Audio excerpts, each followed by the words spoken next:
Yes, mga kanuta, good morning, magandang araw sa ating lahat.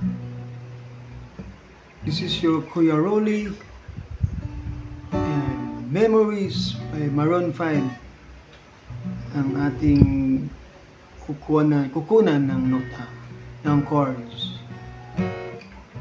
So, here we go!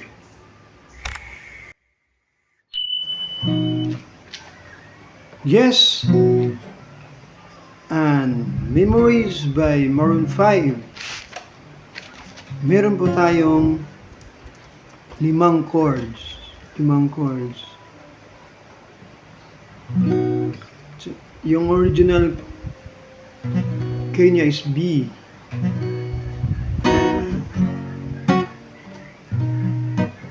Pero kailangan natin ng magic capo or capo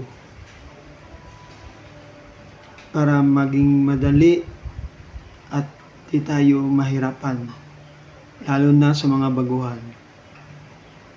So B yung chords niya, so magiging B ito. 1, 2, 3, 4, 5, 6, 7. Ito yung bass niya eh. B. So, lagay natin 1, 2, 3, 4 yung capo sa pang-apat na fret. So, magiging G na siya. Yan. Yung chords ay G, D, eagle minor, B, and C. C, ganyan. G, D, eagle minor, B minor, and C. Yan, madali lang. O, parang 5 na chords lang. Parang ganito.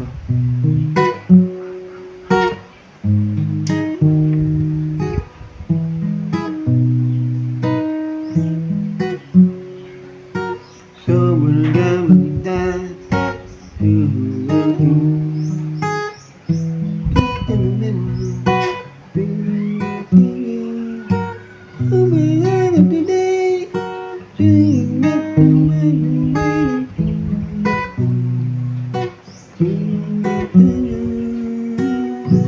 yan.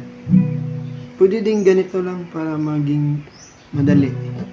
Hindi na ganyan bar chords. Ayan.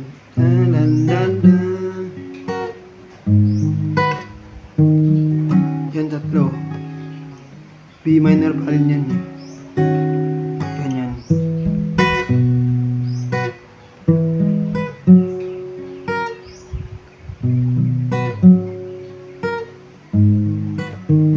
Yan, ganyan. And then sa bar chords, and sa mga beginners,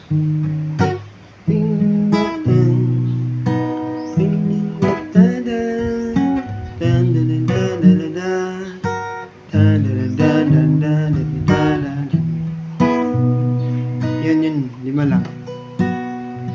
So sa pangalawang fret, B pa rin siya. So magiging apple na yung chords. Ganito. Eagle.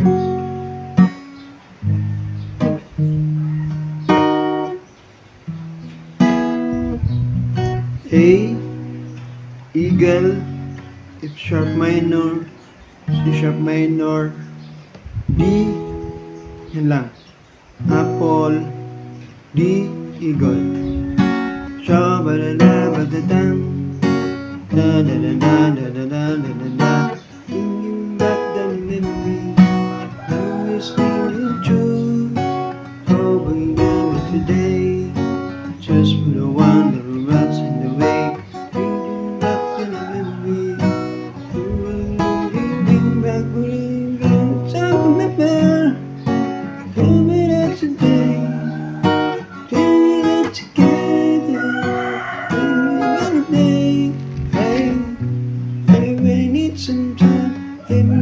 Sunday, yeah, every week Sunday,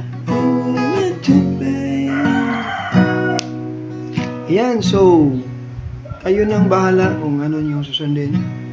Yung A ba na nasa second fret yung kapo or sa G, nasa fourth fret yung kapo.